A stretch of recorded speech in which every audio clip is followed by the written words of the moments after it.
Chris. And I'm Dr. Zant. We're identical twins. Twins!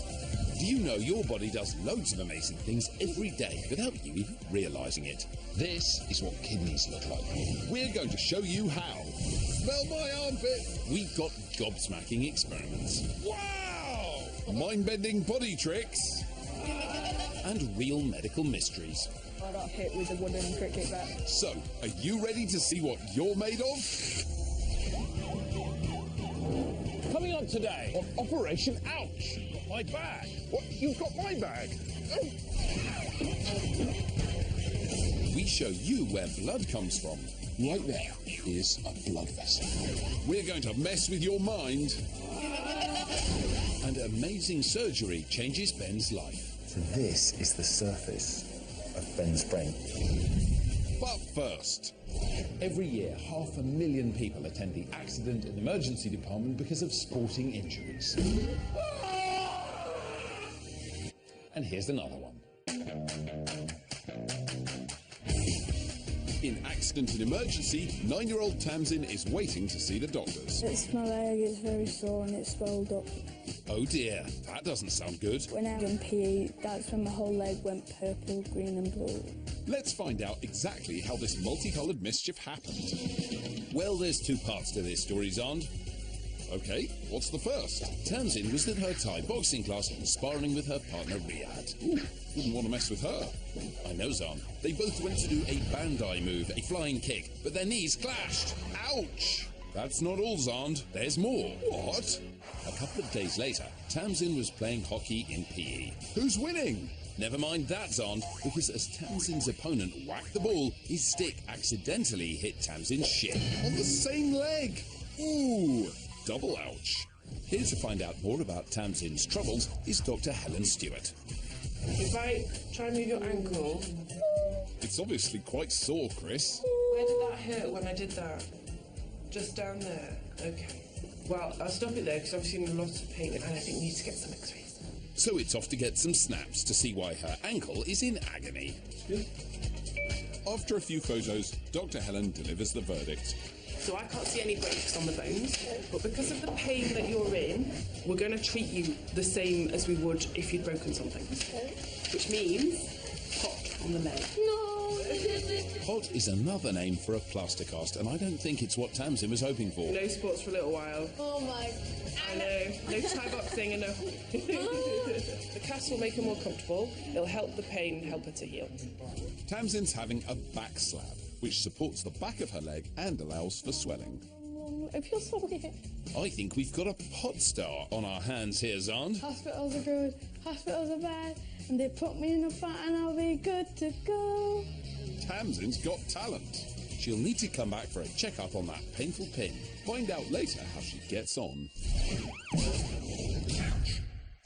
Ready to see some amazing experiments? This is the Operation Ouch Poo Factory. We're going to show you how your incredible body works.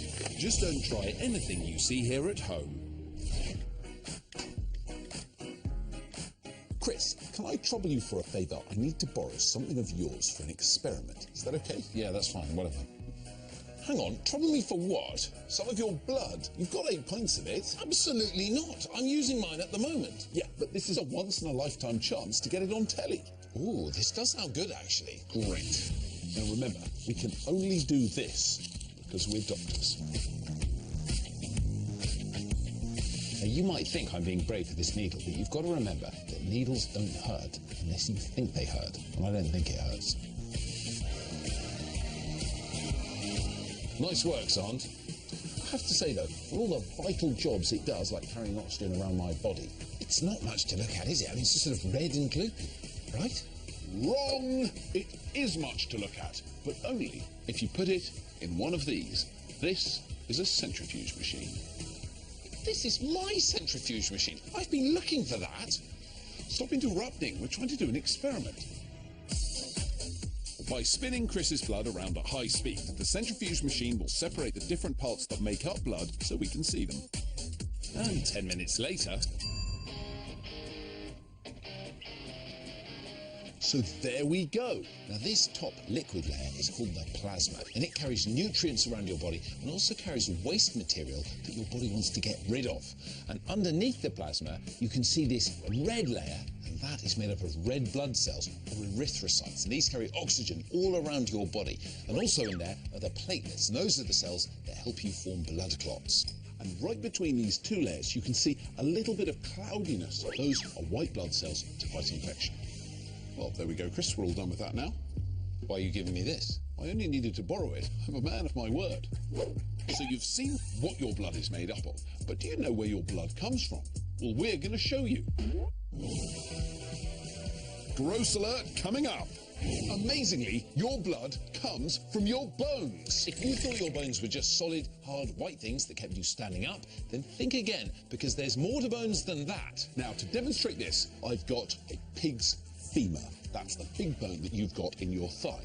And we're going to open this one up to see how bones make blood. The femur is one of the strongest bones in the body, so we're going to need some very specialist kit to cut it open. Exactly. Right, Arndt. Or we could use a medical femur saw. It's the only thing that doctors ever use to cut bones. Okay, we'll do it your way. It's time to saw open some bone. Chris, the saw.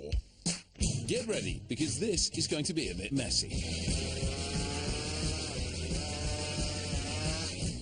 This is the inside of a pig's femur. And right here, this squishy stuff is red bone marrow. Now, it's the red bone marrow that makes all your blood cells. In fact, every single day, your bone marrow makes 500 billion blood cells. Busy. Now, the inside of your bones looks like this. It's pink with a lot of red marrow. But as you get older, your marrow starts to turn yellow. Chris, the yellow bone marrow, coming right up. This is the inside of an adult cow's leg bone. This yellow bone marrow is a much lighter colour. It's very soft and squidgy, and that's because it's mostly fat cells. And this is what your mum and dad's bone marrow looks like. And that's because your body needs more blood when it's growing a lot. But as you get older and you don't have so much growing to do, some of the red marrow, which makes blood, turns to yellow marrow, which is basically a fat stool. So you have more red marrow than a grown-up. But how does blood get from inside the bones to flowing around your body? Well, we're going to show you. Come and have a good look at this. Right there, between that bit of bone marrow and the hard bit of bone, is a blood vessel. So that's coming right inside your bones to pick up all that nice new blood being made by the marrow every single day. How cool is that? So we've shown you that inside, your bones are amazing blood-making factories, and veins come right inside the bones to pick up that blood. And we've seen that blood is made up of different things, all of which have different jobs in your body. You know, Chris, I did have a sense that chainsaw was a bit over the top. Did you, Arndt? I could feel it in my bones. Ouch. It's not just emergency teams in hospitals that are ready to help you. I know! There are medical crews all over the country on standby 24/7. We're on call with the UK Emergency Services, showing you what it's really like on the front line, saving lives. On call with me is paramedic Jan Van.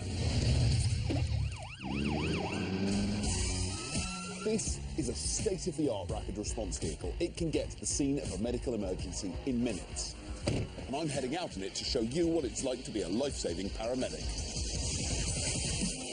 Jan can take 10 to 15 emergency call-outs in a day, and a new case is just in.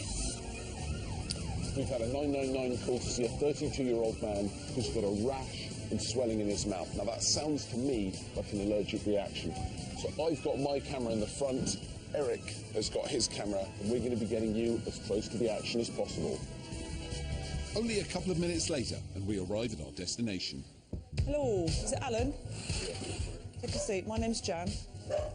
What's the problem today? I had like a rash or something. Your tongue was swelling, the throat feels a bit tight. Have your mouth wide as you can. Fantastic. So your tongue feels big in your mouth, does it? Yeah, the ear feels quite tight. Okay. I was a bit short of breath, but... Alan is experiencing something called anaphylactic shock, an extreme allergic reaction. Tigger and Sasha look concerned. So is there anything that you're aware of that you're allergic to? Nothing that you know of?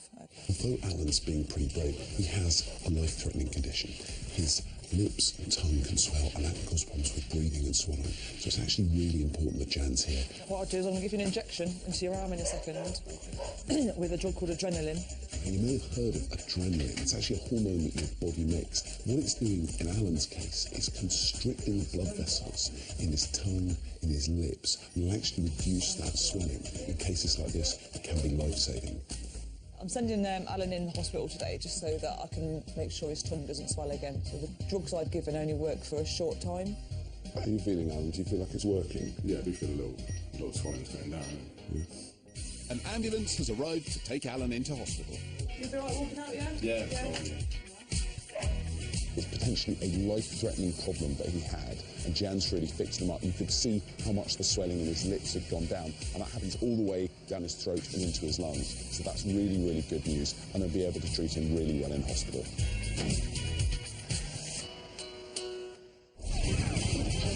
Still to come, we baffle your brains. Did you see anything strange happening in the video? Our mobile clinic is open for business. Next patient, please. And it's a life-changing day for Ben. Should we get the show on the road? Back in accident and emergency, Tamsin's waiting for news about her injured leg. Let's find out how she's getting on. In Sheffield, 9-year-old Tamsin's back in hospital. How are you feeling? I still got pain, but I hope it's nothing bad. It all happened when Tamsin's knee was injured at her Thai boxing class, and then her shin in a hockey match. Tamsin's first x-ray showed she didn't have any broken bones, but she was in such pain that her leg was put in a cast to help ease her discomfort. Tamsin is back for more x-rays to be doubly sure there's no damage. They'll do very nicely. Here to assess how Tamsin's doing is Dr. Naidu Maripuri. He starts by moving the agonising ankle. Clearly, she's still in a lot of pain. Dr. Naidu then takes a look at Tamsin's x-ray results. I can't see any obvious fractures there. Yay! Sometimes what happens is that even if you don't see anything in the x-rays, there will be some soft tissue injury around the ankle. The soft tissue injury is the damage of muscles, ligaments and tendons around the bone. They usually come from a sprain, strain or whack to the skin like Tamsin got higher up her leg. It can swell, bruise and be really painful. So best way to deal with is protect it with this plaster so that it helps healing. And then we'll see her in 2 weeks' time. Don't worry, Mum, it'll be okay. This time it's a full cast. It's only for a couple of weeks. By then her ankle should have healed. Anything else you want to say or sing, Tamsin? I've got another pot, I've got guitar, I've got like many colours. That'll do nicely. Bye! Now, did you know you share 98% of your DNA with a gorilla? So we have a lot more in common than just appearance. Ooh, random. Now we're going to mess with your mind. Scramble your senses. I'm so confused. And baffle your brain in Mindbenders. So today's mind-bending trick is all about concentration, isn't it, Zand? Zand? What are you doing? I'm concentrating. Well, that's not how the trick works. Hey, you're not fooling me. These children at this school think they're here to play a simple game, but we've got a trick up our sleeve. So what we're going to show you is a video of a bull game, and all you have to do is count the number of passes that the team in white make. Really good. Let's roll the video. Time to get counting.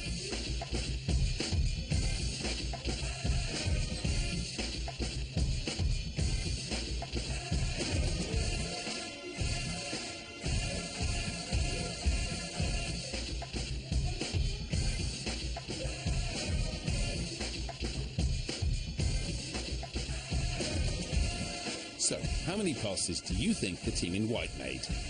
Okay, Joshua. 21. 21. Charles? 21. 22. The correct answer is 21. But did you spot anything weird? Did you see anything at all other than the passing? Just saw the passing. Just saw the passing.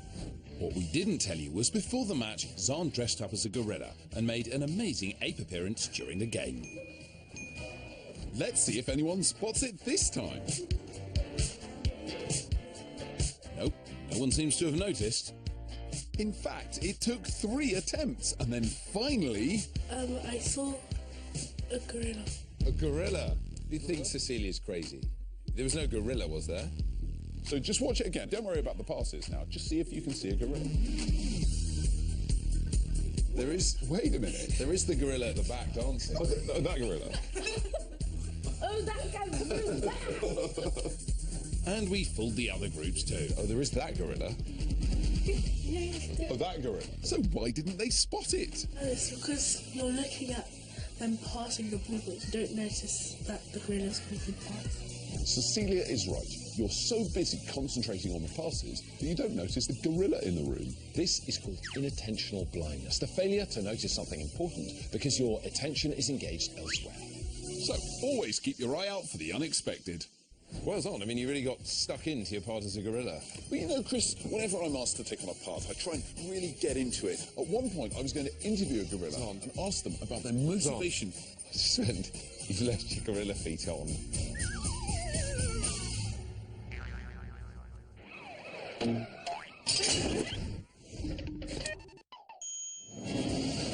Today we're at a theme park to solve your medical mysteries. Chris is preparing the Ouchmobile for his first patient. And Sand is out in the park to answer your burning questions. That's amazing! At the clinic, Chris is open for business.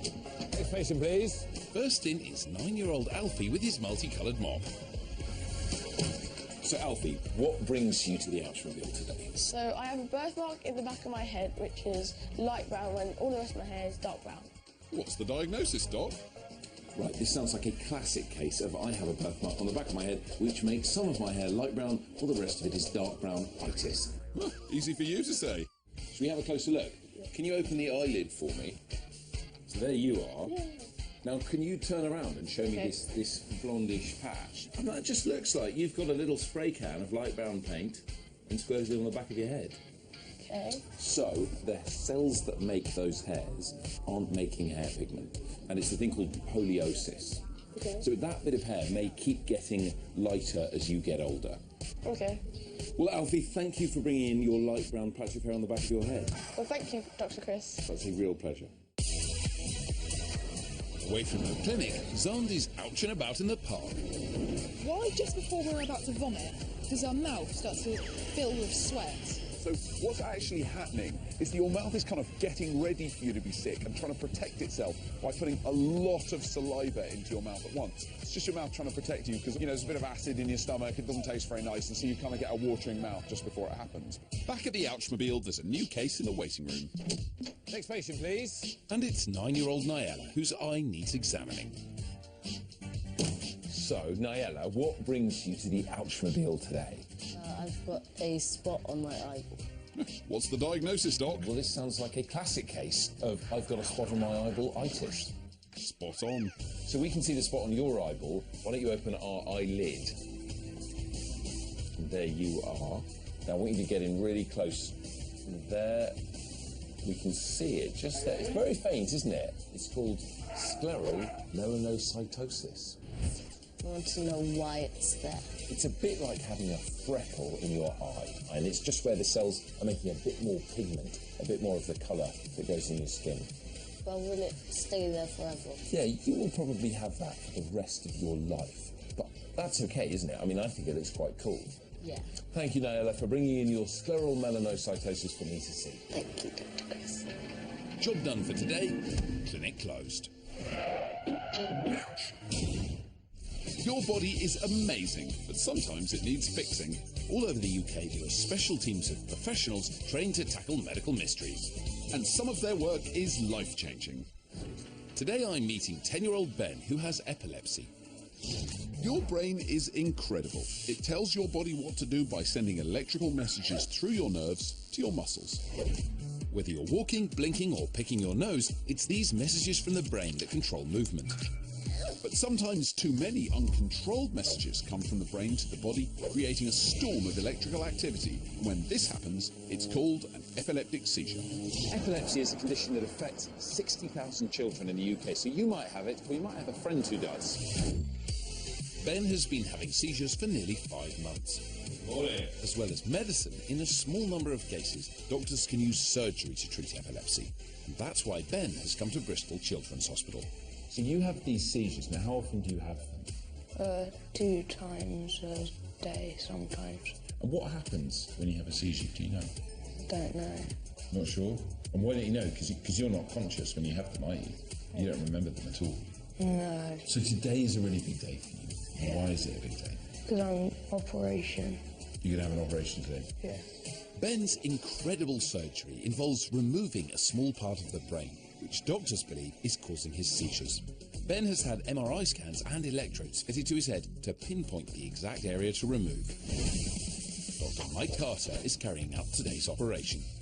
We learned that there are electrical activities coming from one particular part of the brain, and that area of the brain is the area that contains the abnormality we can see on the scan. So he's going to have an operation to remove this abnormality and hopefully cure his seizures. It's time for Ben's operation. He's had a general anaesthetic to put him to sleep, so he won't feel a thing. So this black bit here, in this bit of Ben's brain, this is where those seizures are starting, and this is what Mike is going to take out today. Firstly, Ben gets a snazzy haircut in the place where the incision will be made.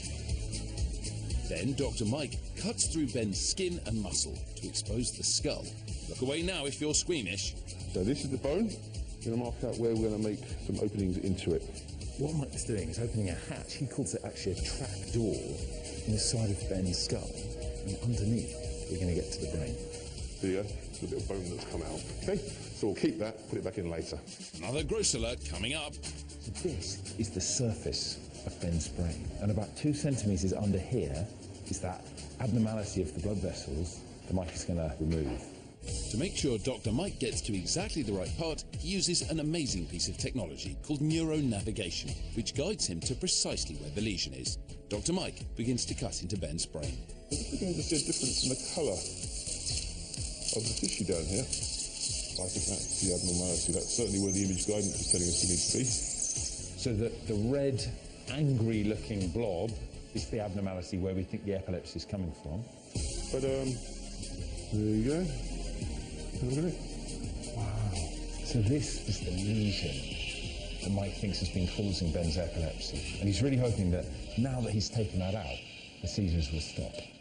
And a few weeks later, Ben is recovering well. So since the operation, how are you feeling now? I'm fine. Are you? Yeah. My head doesn't hurt. What about the seizures? I don't have any since operation. Really? Are your thoughts different? Yeah, because I couldn't really say things properly. I couldn't think what the words were supposed to be. But now I can. So, as you can see, Ben's surgery has been a really big success. Now, not everyone needs surgery. Some people can be managed with medication. But when it is appropriate, in the right circumstances, it can be absolutely life-changing. I think that's what we're seeing here. Right, I'm going to get stuck in. Where's that ball? Here we go. In A&E, our next patient has had an unusual accident. Luckily, she's in the right place. In Sheffield Children's Hospital, 12-year-old Isabel has arrived with her dad. Ooh, she looks a bit mucky. What's gone on there, then? I've hurt my hand, and I'm not sure if it's going to be broken or not. So, how did she manage this muddy mishap? It was a beautiful spring day, and Isabel was out with her horse, Harvey. Oh, that explains the muddy boots, then. Hey, Chris, where's her riding hat? She wasn't wearing one, Zand. Oh, that's not a good idea. I know, but off she went. There wasn't a cloud in the sky. Flowers were blooming, lambs were frolicking, birds were tweeting. I can't see what the problem is here, Chris. Just wait, Zand, because all of a sudden, Harvey bolted. As fast as Usain Bolt? Well, kind of. Isabel tried to stop Harvey, but she couldn't. She was dragged along. Harvey trampled over her hand. Lucky she didn't bump her head, Chris. Ouch! He's quite fast, yeah. No kidding. It's time for Dr. John Griffiths to check out Isabel's hand. What do you reckon, Doc? I'm just going to prod and poke, and I want you to tell me if there's any soreness, all right? starts to hurt about there. Yeah. Dr. John checks for any nerve damage. Does it feel the same on both sides? Tickles more on that side. There is a chance that she does have a fracture, but we're going to do an X-ray and find out. This is the stuff nightmares are made from. Oh, Zond, enough of the horse jokes. It's off to the X-ray department to find out what the damage is. I'm going to start with your hand and then I'll do your wrist, all right? Okay. There are 27 bones in your hand. 8 of these are in your wrist. Any of these bones could have been broken by Harvey's hoof, but it's the left side of Isabel's hand that Dr. John is most concerned about. So, if we look at the bones, there's no real breaks in the bone, all the lines are nice and smooth. So, I think you've probably dodged the bullet. For a bolting horse, more like. Great news, Isabel. Everything looks A-OK. A simple splint to support Isabel's wrist for a few days, and she'll be on the mend. Thank you. Take care. See you later. Isabel's got one last message for her main man. Harvey, I'm not impressed. I'm not surprised. Well, it was a little pony I won't hate you forever. Oh, let's saddle up and get out of here. Bye. Next time on Operation Ouch, we demonstrate the power of the diaphragm. My diaphragm and I are doing something extraordinary and beautiful. We mess with your mind. Hey. And you'll get to meet our dad. So we'll see you next time for more Operation Ouch! The femur is one of the strongest bones in the body, so we're going to need some very... The femur is one of the strongest bones in the body. And we've seen how blood is made up of it. Yeah, come on. Everyone, it's you standing there snickering.